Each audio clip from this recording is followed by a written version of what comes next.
Good morning दोस्तों, कैसे हो आप सभी लोग। आप सभी लोग स्वस्थ मस्त होंगे और अपने जीवन में निरंतर तरक्की कर रहे होंगे। और बाबा भोलेनाथ और माँ दुर्गा से मेरी यही प्रार्थना है कि आप अपने जीवन में निरंतर तरक्की करते रहे और बाबा काल भैरव आपको दीर्घायु बनाए और आपके जिंदगी में आने वाले सारे कष्ट पीड़ा बाबा काल भैरव, माँ दुर्गा और बाबा भोलेनाथ हरण करे। तो भैया आज सुबह की शुरुआत होती है अपने गांव से। और उससे पहले आप सभी का सुनील मिश्रा वाराणसी ब्लॉग में हार्दिक स्वागत, अभिनंदन और वंदन है। और आप सभी को सादर प्रणाम।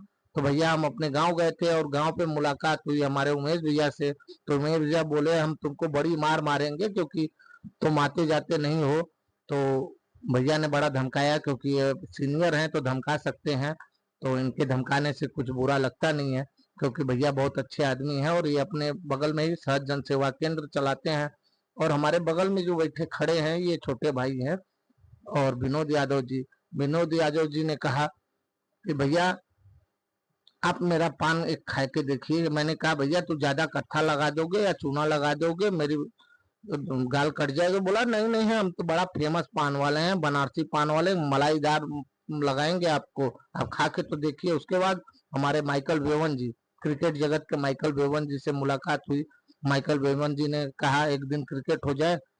तो माइकल वेवन जी ने कहा कि ना ना ना ना ना, क्रिकेट नहीं होगा, तुम बहुत मारते हो और तुम मारते भी हो और परेशान भी करते हो। हमने कहा नहीं करेंगे। तो बोले तुम ज्यादा बोलोगे तो हम तुमको ही बैट बैट तो कई बैट दे देंगे। तो उसके बाद विनोद भैया बोले नहीं नहीं, आप मेरा पान खाइए।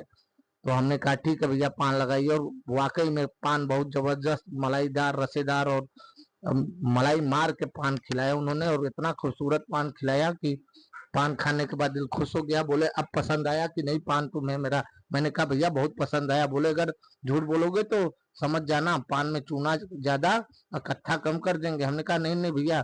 उसके बाद उमेश भैया बोले नहीं नहीं ये आता नहीं है, इसको पान में ज्यादा चूना लगाओ। तो विनोद भैया बोले नहीं नहीं नहीं, हम नहीं लगाएंगे इतना चूना क्योंकि भाई हमारा कभी कभी आता है। तो उन्होंने बड़ा मन से बड़ा जायकेदार पान खिलाया और पान खाने के बाद दिल बड़ा प्रसन्न हुआ। और उम्मीद है कि ये हमेशा ऐसे ही मुझे खिलाते रहे। उसके बाद मैं आगे बढ़ा। आगे बढ़ने के बाद मैं हाईवे पे पहुंचा।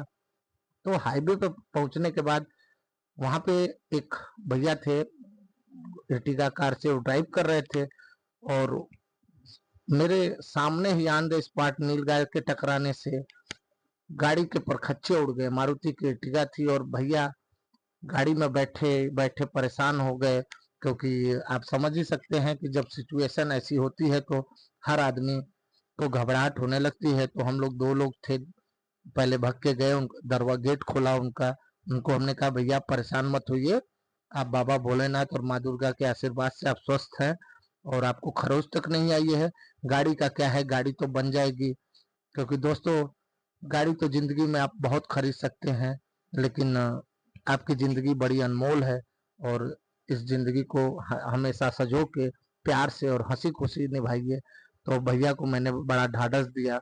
उसके बाद भैया बोले ठीक है मैं नहीं अब ठीक हूँ। लेकिन भैया उसके बाद भी कांपे जा रहे थे क्योंकि उस समय की सिचुएशन मैं समझ सकता हूँ भाई, क्योंकि मैं भी गाड़ी चलाता हूँ और उस समय की सिचुएशन जो होती है बहुत ही खतरनाक होती है। तो वो मेरी समझ में आता है सिचुएशन कि क्या होता है।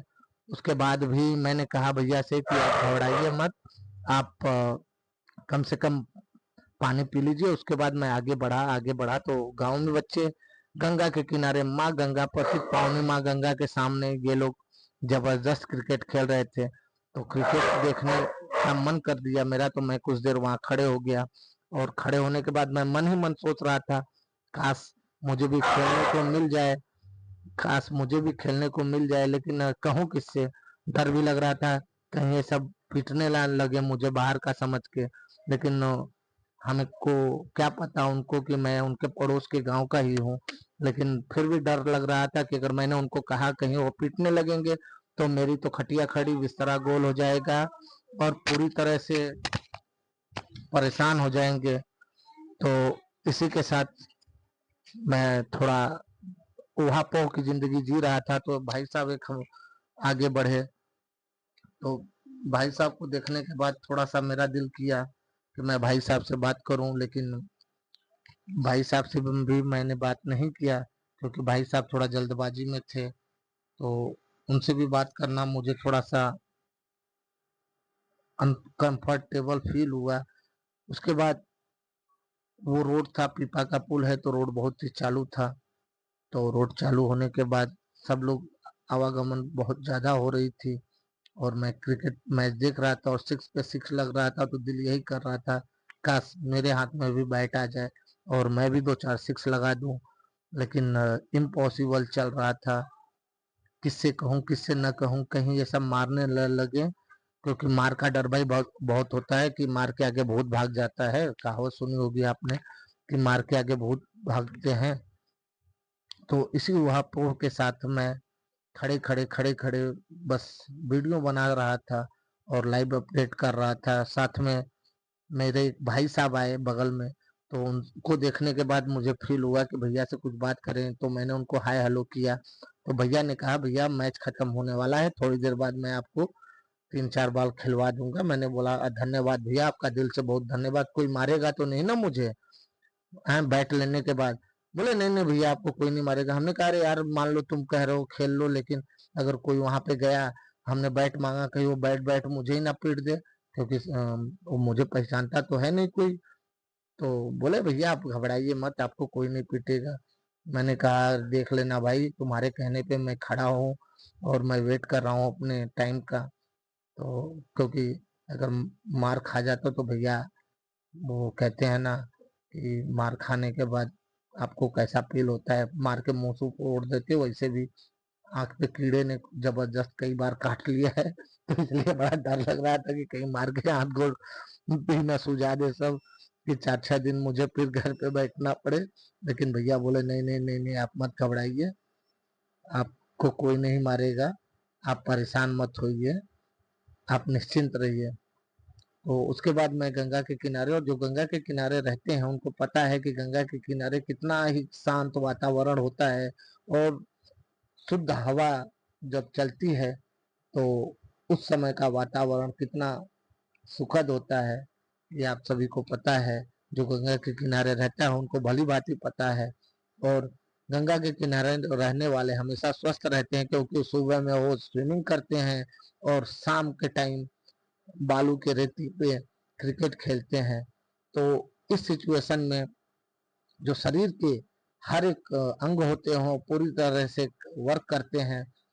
तो यहाँ पे सिक्स लगे जा रहा था, मैं कमेंट्री कर रहा था, लेकिन मेरी कोई नहीं सुन रहा था। उसके बाद मैंने बगल से ही एक डेड बॉडी को गुजरते देखा, तो मैंने जानबूझ के उनका वीडियो नहीं बनाया, सामने से निकले। लेकिन क्योंकि अगर किसी के घर में गमी पड़ी हो और उसमें आप उसका वीडियो बनाएंगे तो ये अच्छी बात नहीं है।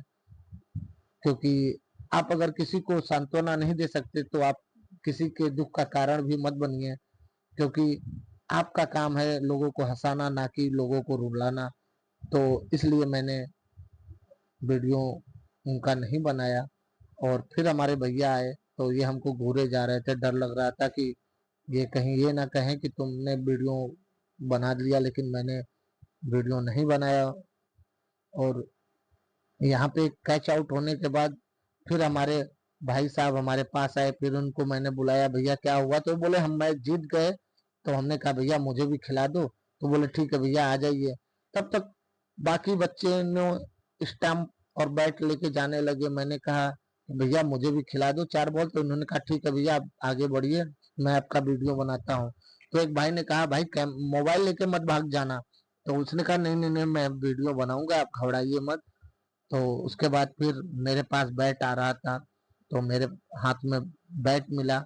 उसके बाद भाई लोग जो स्टंप लेके चले गए थे वो स्टंप लेके वापस आए मेरे लिए। और मैं इन भाइयों को बड़ा शुक्रगुजार हूँ और दिल से इनको धन्यवाद करता हूँ कि उन्होंने मेरे महत्वाकांक्षाओं को और मेरे इस धैर्य पे काम किया। और मेरे कुछ सब्सक्राइबर भाई यहाँ पे थे, तो उन लोगों ने कहा ठीक है भैया आप मैच खेलो, मैं आपका वीडियो बनाता हूँ। तो एक कमेंट्री कर रहा था, बड़ा ही खतरनाक कमेंट्री कर रहा था कि भैया भैया मुंह पे पाउडर लगा के, आंख पे पाउडर लगा के खेल रहे हैं। और जैसे ही पहली बॉल आई बड़ा दिल खोल के उन्होंने पहले ही बोला था कि आप साइड में नहीं मारना है, लेग में ही मारना है, क्योंकि आप साइड में गंगा जी है, नजदीक है। तो मैंने पहली बॉल पे मैंने उठा के मारा, लेकिन सीधे कैच हो गया और फील हुआ अरे बाबा, कर ली बेइज्जती, पानी में चला गया। लेकिन फिर उसके बाद मैंने कहा अब दूसरी बॉल तो मैं मारूंगा जरूर, और दूसरी बॉल पे मैंने सिक्स दे मारा और लंबा छक्का लगा दिया। तो मुझे एहसास हुआ नहीं नहीं नहीं, अभी मैं मैच खेल सकता हूँ यार, क्यों नहीं खेल सकता, मैच तो अभी मैं खेल सकता हूँ, अभी मैं फिट हूँ पूरी तरीके से। तो उसके बाद उन्होंने कहा भैया एक दो बॉल और खेल लीजिए। तो एक दो बॉल और खेलने के बाद फिर भाइयों ने कहा भैया बहुत अंधेरा हो गया है, पर आपके कैमरे में दिख रहा है इसलिए आपको अंधेरा समझ में नहीं आ रहा है, लेकिन दिख रहा है। तो ये भाई बोले कि भाई हमें भी दे दो, हम भी तो बॉल खेल रहे हैं। हमने कहा लो, तुम्हारा दिल भी नहीं तोड़ेंगे, लेकिन भैया तो ऐसे मार रहे थे जैसे झाड़ू लगा रहे हो। तो उसी में एक बच्चे ने बैट मांगने आया, उसको लपेट दिए।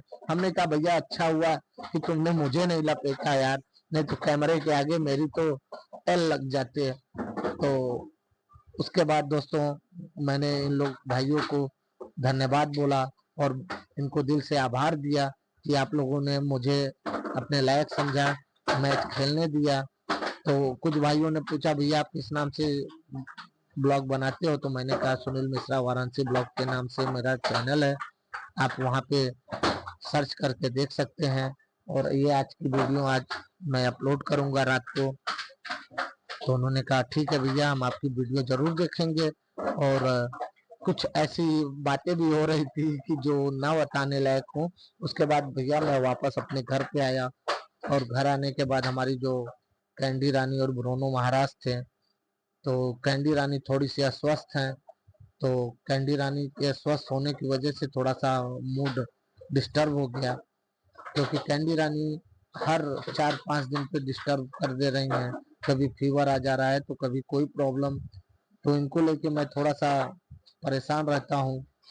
तो इन्हीं सब वजहों से मैं अपने घर पे वीडियो थोड़ा कम दे पाता हूँ। और हमारे एक ब्रोनो भाई साहब हैं, वो अभी लगे हैं खटखटाने में। तो आज अपनी इज्जत बचाते हुए और अपने आप को बचाते हुए, अपने कहते हैं ना, अपने अपमान को बचाते हुए आज मैच में भी मैंने झंडे गाड़ दिए। और झंडे गाड़ने के बाद मैं अपने पुनः घर पे आया, और घर आने के बाद मैंने एंड के लिए मैडम को साथ में ले जाके थोड़ी सी शॉपिंग की और वापस आया। तो मैंने वीडियो एडिटिंग पे लगा दिया। और मैं उम्मीद करता हूँ आप लोग को मेरा चैनल, मेरी बातें, मेरा वीडियो पसंद आता होगा। और आपका ये प्यार और स्नेह ऐसे ही बनाए रखें अपने भाई पे, अपने दोस्त पे, अपने मित्र पे, अपने होस्ट पे। इसी शुभकामना के साथ मैं आज का वीडियो यहीं पे समाप्त करता हूँ। मिलता हूँ कल नए तड़कते भड़कते ब्लॉग के साथ, इसी शुभकामना के साथ, इसी उम्मीद के साथ कि आप लोग का प्यार और ये स्नेह ऐसे ही मुझे आगे बढ़ाता रहेगा। और मेरे चेहरे की थोड़ी स्वेलिंग अब कम होती जा रही है, तो उम्मीद है कि 1-2 दिन के अंदर मैं पहले की तरह स्वस्थ हो जाऊंगा। और ये आपका प्यार और स्नेह ही है, और बाबा भोलेनाथ और माँ दुर्गा का आशीर्वाद ही है कि जो मैं अब इतना जल्दी 2-3 दिन के अंदर ही रिकवर हुआ, क्योंकि घाव बड़े खतरनाक होते हैं। और इसी के साथ आपका भाई अलविदा बोलता है। जय हिंद।